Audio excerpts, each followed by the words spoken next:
Guys, thanks so much for coming out. I'm going to talk a little bit about the animals we have today, starting with Annie, our bear. We've had her for 17 years. She came to us when she was 6 weeks old. Her mom was the first case of bear poaching in Tennessee. A poacher killed her mom and then ripped out all of Annie's nails. She was 4 or 5 weeks. We got her when she was 6 weeks. She was deemed not releasable. She couldn't climb, care for her cubs, or protect them when she did have any. Couldn't dig for food. Black bears eat a lot of grubs and small insects. She couldn't be a bear, and so we took her and are giving her the best that we possibly can. Right down there, we got a possum.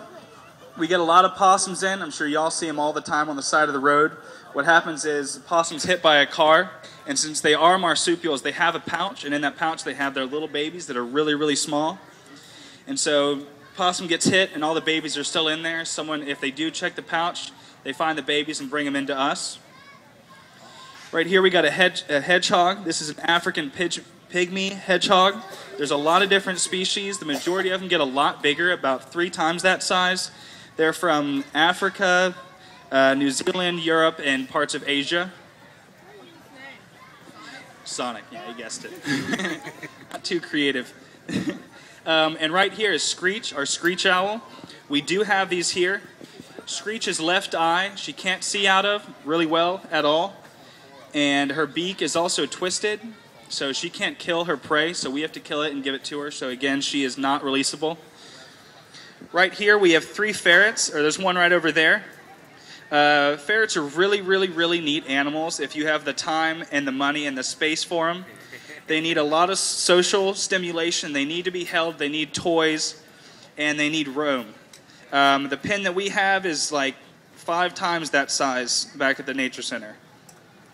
And they are a part of the skunk family. Usually when you get them, they have their scent glands removed, and even after that, they still smell. Right to the left of that cage is the chinchilla cage.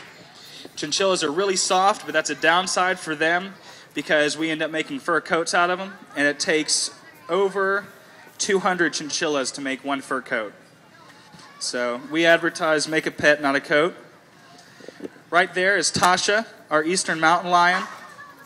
We have had her for 15 years. They are native to Georgia. I don't know how many we have here. They're extremely endangered and almost considered extinct. But I know we have some back at the Nature Center, and there are some here, and you always hear the stories that there's one. You know, you hear people saying them and stuff like that, but it's usually not what it is, you know, just because it'd be very, very, very rare to see a mountain lion actually out in the wild. They'll see you before you see them. Right over there is a squirrel in that cage. We get a lot of squirrels just like we get possums. And right in the back is a red-tailed boa. We get snakes in just like we do every other animal. People abuse them, or they get out and they sit underneath their heat lamp, sit too close to it, and they get burned. Get underneath their refrigerator where it's really, really warm and end up getting too close, and again, they get burned. So we rehabilitate them, but we can't release them because they're all exotics, or for the majority of them. That one is from South America and from the Caribbean islands, and I'm pretty sure it's a girl. We haven't checked yet, but she'll probably get 12 feet. The females get a lot bigger than the males. And I think that's it. If y'all have any other questions, though, please just let me know, and we'll look it up if we do not know it.